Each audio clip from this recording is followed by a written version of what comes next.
नमस्कार दोस्तों, स्वागत है आपका अपने चैनल ऑलवेज विद यू में। तो जैसे कि मैं पिछले 2-3 दिनों से लगातार आपके लिए वीडियो ला रहा हूँ, तो उन सभी बच्चों के लिए जो वन दरोगा, आरआरबी ग्रुप डी या अन्य प्रतियोगिता की परीक्षा की तैयारी कर रहे हैं, जिसमें कि साइंस, जनरल साइंस यानी कि विज्ञान आती हो, ठीक है?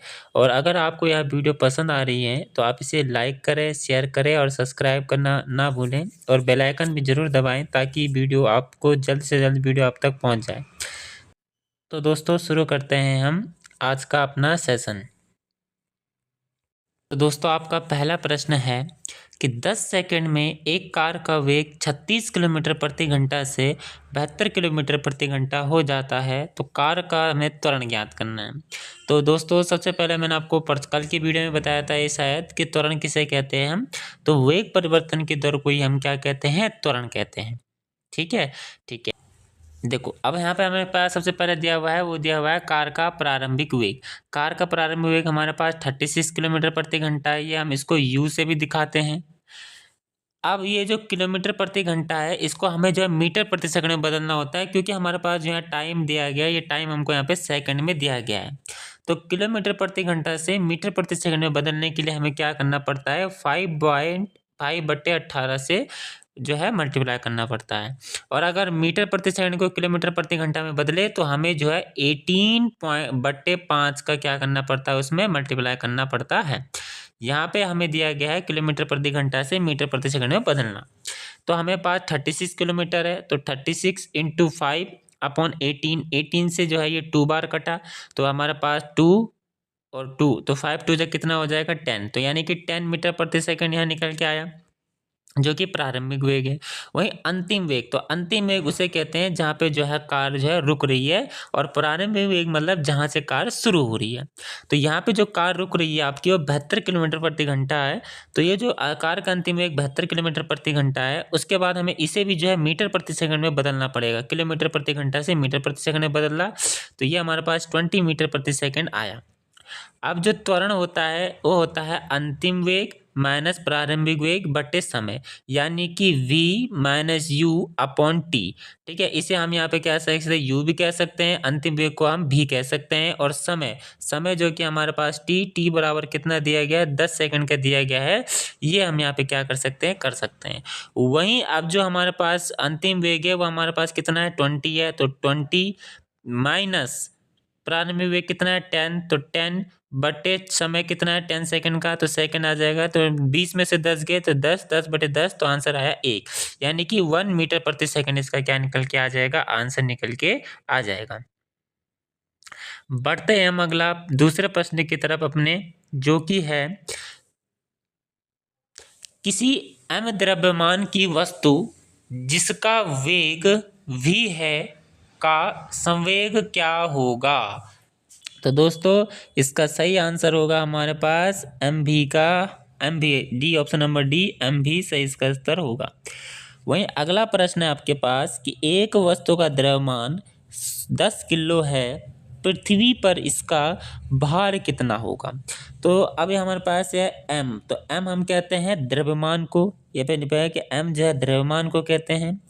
g, छोटा g जो होता है हमारे पास वो होता है पृथ्वी पर गुरुत्व के त्वरण, और इसका मान जो होता है वो होता है 9.8 मीटर प्रति सेकंड स्क्वायर, इसका जो होता है मान होता है।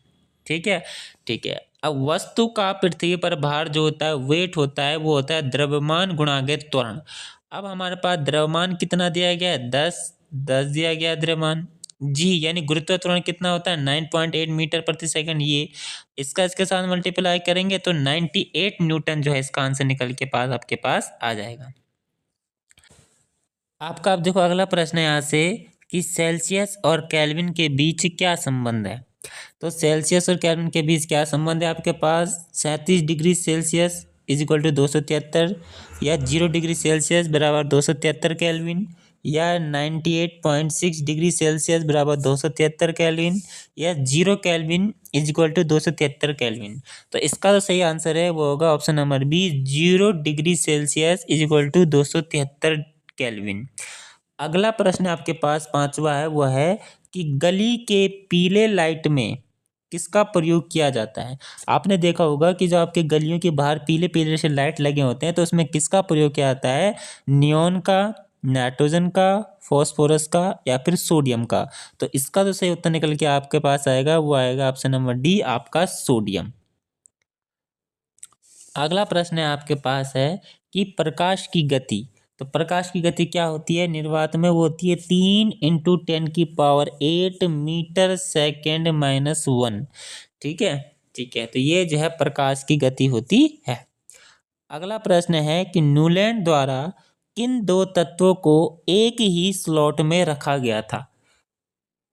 तो इसका जो सही आंसर होगा आपके पास वो होगा आपके पास कोबाल्ट और निकिल। कोबाल्ट और निकिल को क्या किया था? न्यूलैंड के द्वारा जो है ये दो तत्व जो है इनको एक ही स्लॉट में रखा गया था। अगला प्रश्न है कि दी गई अभिक्रिया में किसका अपचयन होगा? ZnO यानी जिंक ऑक्साइड प्लस C यानी carbon dash zinc plus carbon oxide. तो इसका तो सही उत्तर निकल के आएगा आपके पास ZnO यानी कि जिंक ऑक्साइड, कार्बन या कार्बन ऑक्साइड या फिर जिंक। तो इसका तो सही उत्तर निकल के आएगा आपका वो आएगा ऑप्शन नंबर डी यानी कि जिंक। अब इसमें नोट है कि इसमें कई बार ऐसे पूछ सकता है कि ऑक्सीकरण किसका होता है? तो इसमें कार्बन का ऑक्सीकरण हो रहा है। अगर ऑक्सीकरण पूछता तो ऑक्सीकरण में हम कहते हैं कि भैया इसमें कार्बन का ऑक्सीकरण हो रहा है। अगला प्रश्न है कि धावन सोडा बनाने के लिए इनमें से किस कच्चे माल का उपयोग किया जाता है? ठीक है, तो धावन सोडा बनाने के लिए इनमें से किस कच्चे माल का उपयोग किया जाता है? तो इसका सही आंसर हो जाता है NaCl यानी कि सोडियम क्लोराइड का इसमें प्रयोग किया जाता है। यौगिक CH3। अगला प्रश्न है यौगिक CH3 CH2 CH3 का IUPAC नाम क्या है? तो इसका IUPAC नाम प्रोपेन, ब्यूटेन, मीथेन या पेंटेन। ठीक है, आप इसे ऐसे भी लिख सकते हैं, कई बार ऐसे पूछ सकता है कि CH बॉन्ड फिर H फिर H फिर C फिर H फिर H फिर इस साइड को H। तो आप इसको ऐसे भी लिख सकते हो, कई बार ऐसे पूछ सकता है। तो इसका सही उत्तर होगा आपके पास option number A, propane.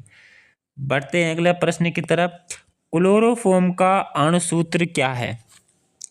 Chloroform का अणुसूत्र क्या है? CCl4, CHCl3, CH4 या C2H6। तो इसका तो सही उत्तर है वो है हमारे पास ऑप्शन नंबर बी, CHCl3। अगला प्रश्न आपके पास वो है एल्केन का सामान्य सूत्र क्या है? ठीक है, एल्केन का सामान्य सूत्र क्या है?